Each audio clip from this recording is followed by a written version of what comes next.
The NHL is on break at the moment. No, it's not an all-star break. It's the Olympic break. And we officially have NHL players back at the Olympics, what we've been waiting for since 2014. We've got a taste of best on best last year with the four nations. But this is a true best on best because we have, I believe, 12 teams, 12 nations. Yeah. Spread around, obviously, Europe and throughout the world. Which means the likes of Draisaitl, who didn't get to participate last year in international hockey, Stützle, Mo Seider, who's in Norris conversation, get to play for Team Germany. Last season, David Pastrnak, one of the best players in the NHL.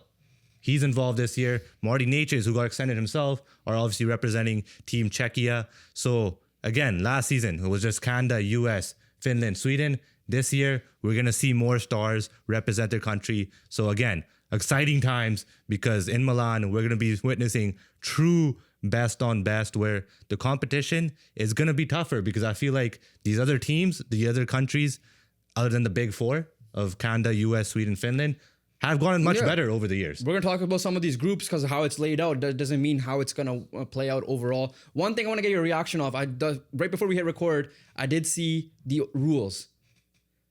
Overtime is 3-on-3, including the gold medal game. 20 minutes. No shootout though, but 3-on-3 though, for a knockout stage game, it can't be that. 3-on-3, yeah. I understand for preliminaries. It happened it's the same for the World Juniors where they play 3-on-3 for 10 minutes. So, yeah, I guess they were trying to not make it too similar to the NHL thing. I agree with you. But it was always 5-on-5 before. It should be 5-on-5, yeah. That's what it makes sense for it to be. So, yeah, 3-on-3 is going to be either the most entertaining piece of hockey you're going to see in the knockout stages or the boring piece of hockey where teams are just trying to keep possession of the puck.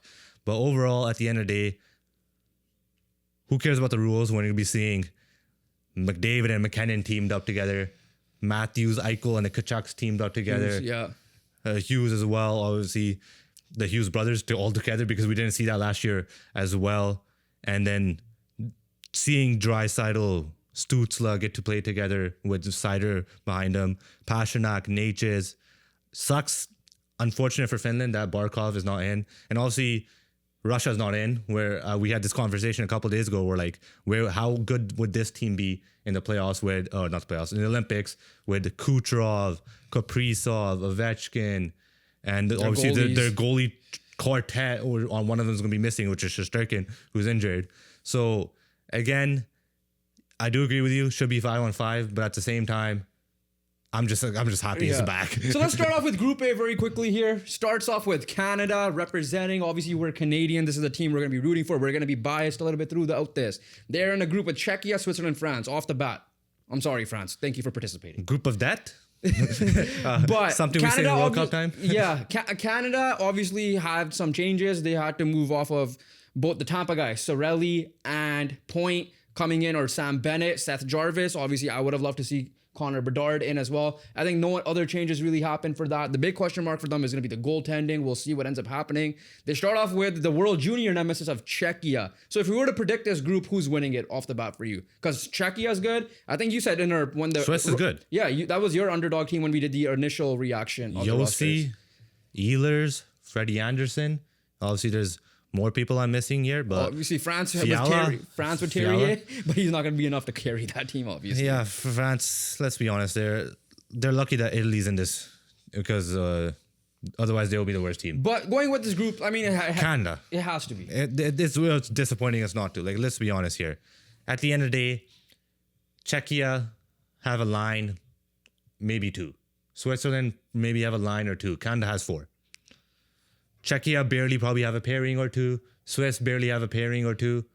Canada have all 3 and 4, if you want to include the extras. Again, it's going to come down to it. Czechia has Dostal. Swiss is going to have Freddie Anderson. Yeah. So that's the only advantage they're going to have in these games.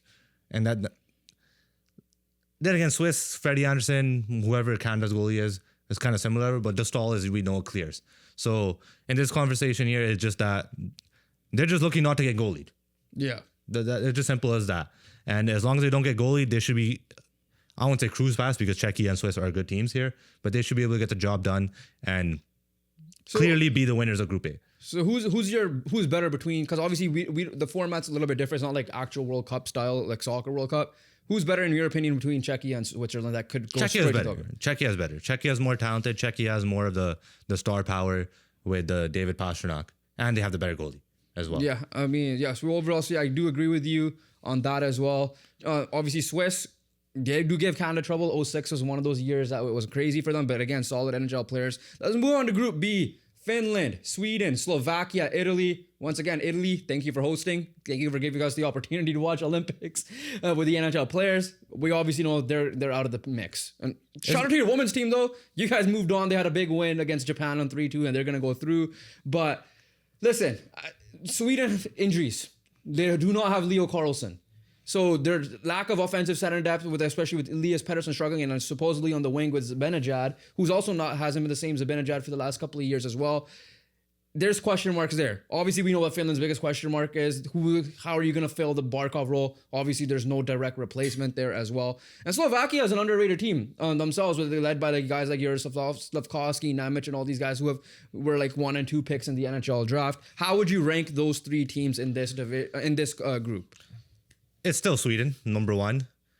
Finland, at the end of the day, are very talented. The pesky Finns that we know them are. But without Barkov, that takes them more of a hit than obviously Leo Carlson not being there for Sweden. Because at the end of the day, the Swedish, offensively, they still have enough people, enough to kind of get the job done. Again, Leo Carlson would have been a great addition for the Olympic roster because I don't think he was on the team last year in the Foreign Nations face-off. I don't believe he was. I remember him being there. Also, they're missing, I believe, William Karlsson as well. Yeah, he's injured as well. He's injured as well. Good thing they got Nylander back in time, or Nylander came back in time, and he's able to show up there. They still have likes of Lucas Raymond, Adrian Kempe, Philip Forsberg, getting Gabriel Landeskog back, getting a proper leader in there is going to be huge. Sweden, in my opinion, defensively have one of the most solid defenses in the Olympics. Really good goalies. And really good goalies with Wellstead doing his thing, Gustafsson doing his thing, and was Omar or is Markstrom? Is Markstrom, yeah. Is struggling. Who is struggling, but it doesn't matter. You put Wellstead in. Yeah, one of the two Minnesota guys. The Minnesota goalies have been good. You put one of them in, who's ever doing better. At the end of the day, the Swedish team is still very much solid, even without the injuries. So, whereas looking at Finland, without Barkov, you're like, okay, there's a question mark there. Yeah, last year they didn't have Heiskanen, they struggled. And they obviously, a lot of it is going to rely on them. How can they handle stuff defensively? Still have Mikko Rantanen and all that. I do agree with you. I think it is Sweden, Finland, and Slovakia. Slovakia is young. They can pull off some upsets here. And we'll see how it ends up being with them. Can they get out as well? Group C, Denmark, Germany, Latvia, and USA. I mean, if it's not the USA, what are we doing here, right? For them, the biggest question mark is their roster good enough to beat the top teams?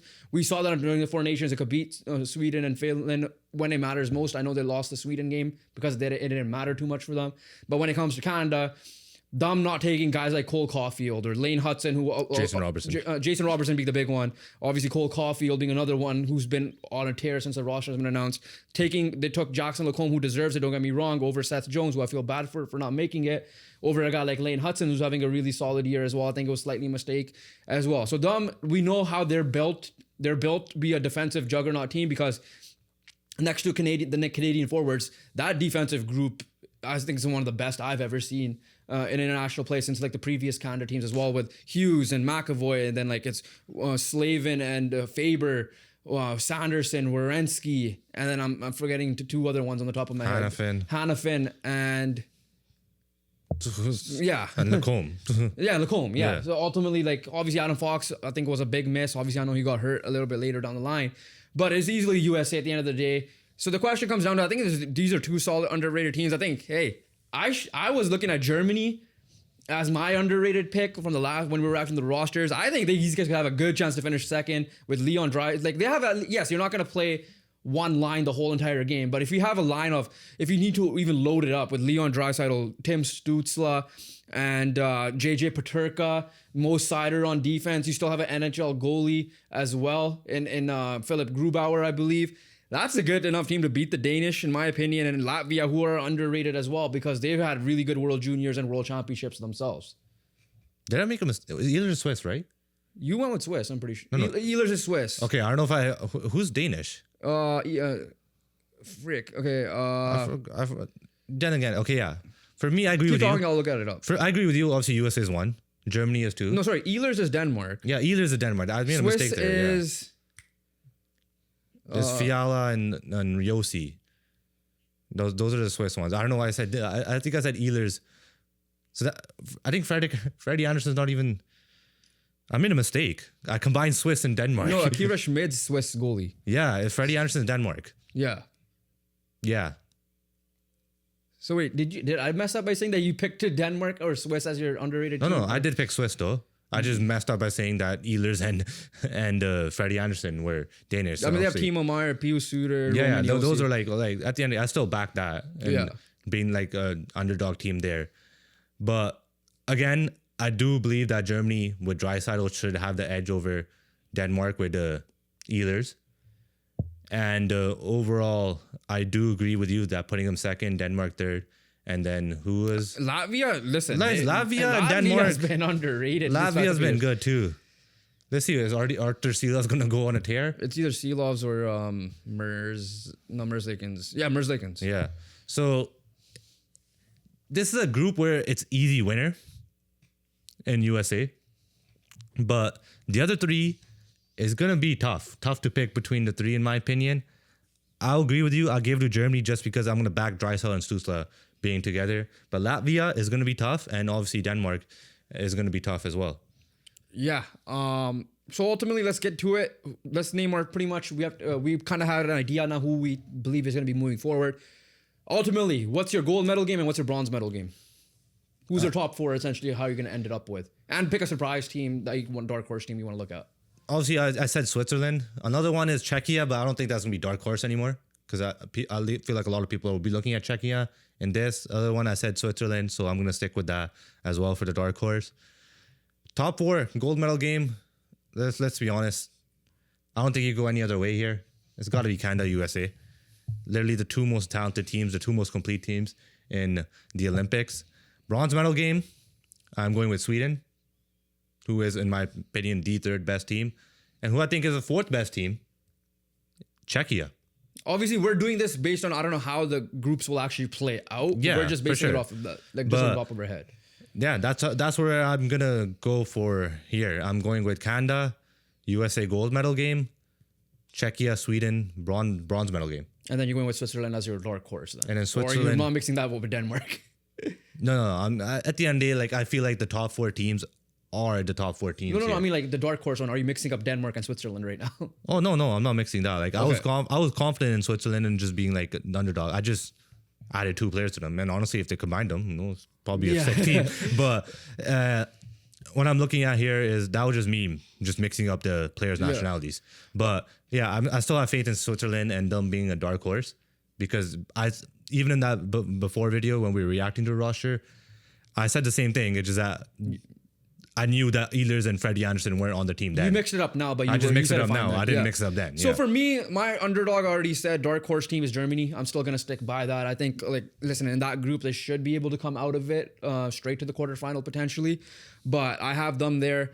I do agree with you. Gold medal has to be Canada, USA in my opinion. How that game plays out, listen, we still have to give our predictions at the end of the day who's going to be the gold medal winner. But bronze medal game, if I were to pick it, I'm still going to go with the classic 4 nations. I'm going to go with Sweden and Finland, although I do like your Czechia pick being different there for me. So ultimately, let's give the big prediction here. Bronze medal, Sweden. 4th place will ultimately will end up being Finland. What's your bronze medal? I'm also going to go with Sweden here. I feel like they are too talented, too experienced. And I'm going to give Czechia the 4th place. And then gold medal game, I'm going with Canada. I'm going to be biased with that, obviously. I don't care. You see the hoodie I'm wearing right now. It's Canada, It is Canada, baby. USA. Am I going to be scared? 100%. But at the end of the day, USA goalie is better. However, Hellebuck isn't playing the same as last year. Neither was Ottinger. Swayman, you could arguably say, has been the best American goalie this year from start of the season till now. Defensively, that team does scare me with puck movement, but offensively, I'm just concerned about their offense compared to the Canada offense. I think if Canada struggles to score, I don't think it's because they missed Connor Bedard. I think they just can't execute stuff. I am concerned with the defensive puck movement from the back outside of Makar. So I do believe the Schaefer miss can be vital here. But overall, I think still it's gonna be like four nations. That's how the game is gonna be. US is obviously going off of motivation from losing that, but like they're built of a defensive side of things. I just think Canada's forward group with McKinnon and McDavid and Crosby, Macklin, Celebrini all are too nuts that they should find a way to get the job done and better get the job done as well. Just imagine having a team of the top 3 Hart finalists. Yeah. And then you could argue McCarr in there as well. Yeah, like, let's be honest here. Again, I'm not going to sit here and say, like, oh, US suck, Canada all the way, obviously Canada number 1 still, but at the end of the day, I am going to be scared in that gold medal game or in whenever we play Canada versus USA, right? I am going to be scared. I was scared last year. I'm going to be scared this year as well. But at the same time, I feel more confident this year in Canada winning than I did last year. Yeah. And the reason why is, one, because you added another young stud in Celebrini. And number 2, you got the experience of playing together. What? Yeah, well, everyone. Well, the US has. Well, I know, but I'm just saying, like, this year too. There's not that. The reason is the biggest reason why is last year they dropped Kyle Connor, who was obviously a really good goal scorer. And in my opinion, in this lineup, when you need a clutch goal scorer, other than Jake Gensel, who can I really back? No one. Matthews couldn't get it done last year. Bennington denied him many times. Matthews doesn't get it done in big games in general. So, again, that could be a different conversation here because Marner got a big goal in this overtime game against Sweden last year. So, who knows? Maybe it does flip here for the Olympics for Matthews. At the end of the day, I won't be surprised because he is such a great talent and great goal scorer. But at the same time, confidently going into this and with evidence back up and history, who is going to be the guy for the USA to get that clutch goal? Right now, the only person I could look at is Jake Ensel. And that's it. Yeah. Whereas for Canada, McDavid from last year, McKinnon, because he is. Macklin Celebrini to an extent. Who knows? Mr. Golden Goal. And obviously, the guy who scored the biggest goal in Canadian hockey history, in Sidney Crosby. Yeah, and like overall, I think USA got to bank that Canada's goalies implode somehow, and they are able to forecheck the defense and then get the goalie implode. Hopefully, that's not the case for us. That's going to be the stress factor for us overall. But before we close it out, I do want to ask you one last question because there is another side as well, the women's side. We know that it's going to be Canada versus USA in the final. How concerned are you about USA in this case because they destroyed us in the rivalry series?